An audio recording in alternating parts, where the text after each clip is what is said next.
நீண்ட ஆயுளோடும் நல்ல சுகத்தோடும் மனம் நிறைந்த மகிழ்ச்சியோடும் எப்பொழுதும் இன்பமாய் இருக்க கடவுளை பிரார்த்திக்கொண்டு தெய்வீக களஞ்சியம் சேனலுக்கு உங்களை அன்போடு வரவேற்கிறேன். ஆன்மீக அன்பர்கள் அனைவருக்கும் என் பணிவான வணக்கத்தை சொல்லிக்கொண்டு இந்த பதிவினை தொடங்கலாம். வாங்க, நம்ம சேனல் இப்போ தான் ஃபஸ்ட் டைம் பார்க்குறீங்கன்னா ப்ளீஸ் சப்ஸ்கிரைப் பண்ணிக்கோங்க. நான் போடுற பதிவுகள் உடனுக்குடன் உங்களை சேரும். அதன் மூலம் நீங்கள் கேட்டு பயன்பெறுவீர்கள். இன்றைக்கி நம்ம எதை பற்றி தெரிஞ்சுக்க போகிறோன்றது பார்த்திங்கன்னா, கன்னியா பூஜை. நவராத்திரியின் முக்கிய சடங்குகளில் ஒன்று பார்த்திங்கன்னா இந்த கன்னியா பூஜை. அது குமாரி பூஜை என்றும் கூட சொல்லுவார்கள். இந்த பூஜை பார்த்திங்கன்னா நவராத்திரி 8வது நாள் அல்லது 9வது நாளில் இந்த பூஜையை செய்வாங்க. அதை எப்படி செய்வாங்க, அதனுடைய பலன்கள் என்ன, விரத முறை எல்லாமே முழுசாக தெரிஞ்சுக்கலாம். வாங்க வீடியோக்குள்ளே போகலாம். நவராத்திரி என்றால் 9 பருவ காலங்களுக்கு ஏற்ப 9 நாள்களை கொண்டு சக்தி தெய்வங்களை வணங்குவது மரபு. நவராத்திரி என்பது சமஸ்கிருத வார்த்தை. இதற்கு 9 இரவுகள் என்று பொருள். சாரதா நவராத்திரி புரட்டாசி மாதம் அமாவாசை அடுத்த பிரதமை திதி தொடங்கி 9 நாட்கள் நவராத்திரி விரதம் இருக்க வேண்டும். துர்கா தேவியின் 9 அவதாரங்களை நவராத்திரியாக கொண்டாடப்படுகின்றது. மகேஸ்வரி, கௌமாரி, வாராகி, மகாலட்சுமி, வைஷ்ணவி, இந்திராணி, சரஸ்வதி, நரசிம்மி, சாமுண்டி என பல வகை ரூபங்கள் எடுத்தாலும் அடிப்படை ஆதார சக்தி ஒன்றே. இந்த தெய்வங்கள் அனைத்தையும் வீட்டிற்கே வரவழைப்பதுதான் நவராத்திரி வழிபாடு. அமாவாசைக்கு மறுநாள் வரும் பிரதமை திதி தொடங்கி 10 நாட்கள் நவராத்திரி விழா கொண்டாடப்படுகின்றது. கன்னிகா பூஜை என்பது துர்கா பூஜையின் போது இளம் கன்னியர்கள் செய்யும் வழிபாடு. பெண் குழந்தைகளை பால திரிபுர சுந்தரியாக பாவித்து செய்யும் வழிபாடு. 2 முதல் 9 வயது வரை உள்ள பெண் குழந்தைகளை கன்னிகா பூஜையாக செய்து வர வேண்டும். நவராத்திரியின் 9 நாட்களும் பராசக்தி ஒவ்வொரு தேவியாக 9 வயது வரை உள்ள பெண் குழந்தைகளின் வடிவில் அவதாரம் செய்வதாக ஐதீகம். 9 நாட்களும் குழந்தைகளை அழைத்து தேவியாக பாவித்து உபசரிக்க வேண்டும். அதிலும் குறிப்பாக நவராத்திரியின் 8ஆம் தினத்தன்று, அதாவது அஷ்டமி நாளில் கன்னி பூஜை செய்யப்படுவது விசேஷம். இந்த பூஜையின் போது 9 பெண் குழந்தைகளை வீட்டிற்கு வரவழைத்து அவர்களுக்கு பாத பூஜை செய்து உணவளித்து வழிபட வேண்டும். கன்னி பெண்களுக்கு புதிய ஆடை, தாம்பூலம் போன்ற பொருட்களை பரிசாக கொடுக்க வேண்டும். இந்த பூஜையில் பங்கு பெறும் 9 குழந்தைகளும் 9 துர்கா தேவியின் அம்சமாக கருதப்படுகின்றார்கள். கன்னியின் வயதிற்கேற்ப ஒவ்வொரு நாளும் ஒரு கன்னியை 9 நாட்களும் பூஜை செய்து வழிபட வேண்டும். நவராத்திரியில் ஒவ்வொரு நாளும் 2 முதல் 10 வயதிற்குட்பட்ட கன்னிகளை வழிபட வேண்டும். இந்த கன்னிகளுக்கு குமாரி, திரிமூர்த்தி, கல்யாணி, ரோகிணி, காளி, சண்டிகா, சாம்பவி, துர்கா, சுபத்ரா என்று பெயர்கள் சூட்டி பூஜிக்க வேண்டும். எந்த குழந்தைகளாக இருந்தாலும் சரி, அவர்களை அழைத்து பூஜை செய்யலாம். குழந்தைகளிடத்தில் வேதம் பார்க்க கூடாது. அனைவருமே ஜெகன்மாதாவின் குழந்தைகளே. ஆகவே கன்னியா பூஜை செய்ய சின்னஞ்சிறிய குழந்தைகள்தான் தேவை, தவிர பாகுபாடுகள் பார்க்கக்கூடாது. கன்னிகா பூஜை எப்படி செய்யலாம் என்று பார்க்கலாம். பூஜை செய்வதற்காக முதலில் வீட்டை சுத்தம் செய்து கோலமிட வேண்டும். வீட்டில் நாம் வணங்கும் சுவாமி படங்களை, முக்கியமாக அம்பாளின் திருவுருவ படங்களை துடைத்து பொட்டு வைத்து பூக்களால் அலங்காரம் செய்து தீபம் ஏற்றி வாசலில் மாவிலை தோரணம் கட்டி அலங்கரிக்க வேண்டும்.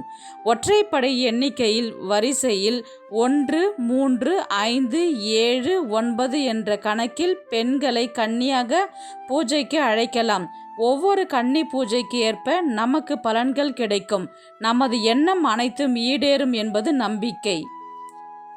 நவராத்திரி தினங்களில் கன்னியா பூஜை செய்து வழிபடும் முறை பார்க்கலாம்.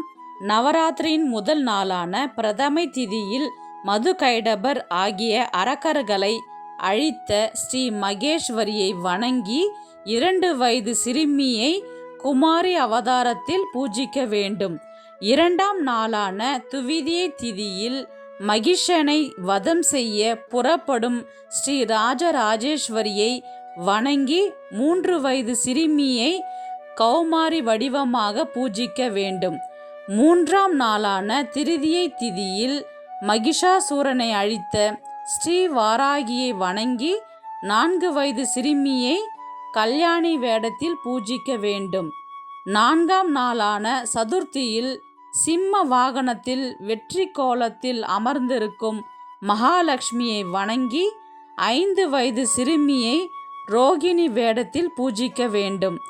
5ஆம் நாளான பஞ்சமி திதியில் சும்பன் நிசும்பனின் தூதர்களிடம் தூது சென்ற ஸ்ரீ மோகினியை வணங்கி 6 வயது சிறுமியை வைஷ்ணவி வேடத்தில் பூஜை செய்ய வேண்டும்.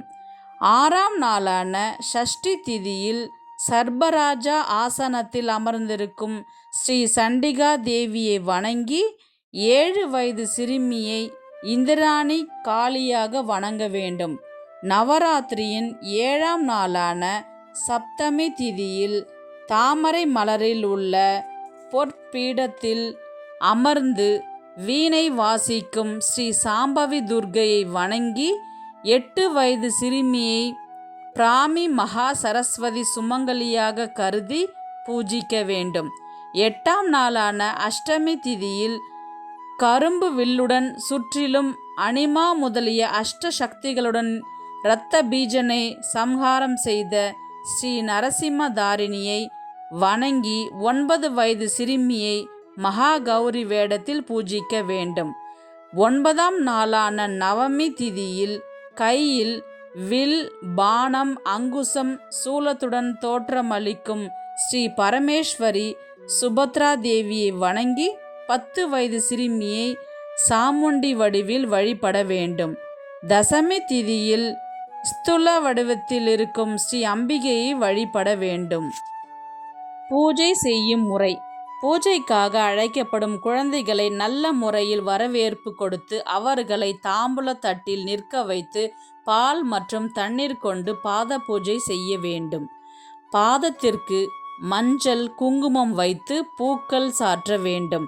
பிறகு அந்த குழந்தைகளை கோலமிட்டு வைக்கப்பட்டுள்ள மணப்பலகையில் கிழக்கு முகமாக உட்கார வைத்து அதன் பிறகு அவர்களுக்கு நலங்கு இட்டு பூக்கள் வைத்து அன்னை பராசக்தியாக பாவித்து அர்ச்சிக்க வேண்டும்.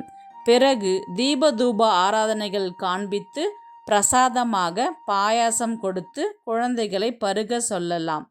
அடுத்தபடியாக ஒரு தட்டில் கண்ணாடி, சீப்பு, கண்மை, வளையல், சாந்து, மஞ்சள், குங்குமம் போன்ற மங்கள பொருட்களோடு வெற்றிலைப்பாக்கு, பூக்கள், பாவாடை சட்டை மற்றும் தட்சணை வைத்து அம்பாளை வேண்டி கொண்டு தீபாராதனை காண்பித்து குழந்தைகளின் கையில் அக்ஷதை கொடுத்து ஆசீர்வாதம் செய்ய சொல்லி அவர்களின் கையில் இந்த மங்கள பொருட்களை ஒப்படைக்கலாம்.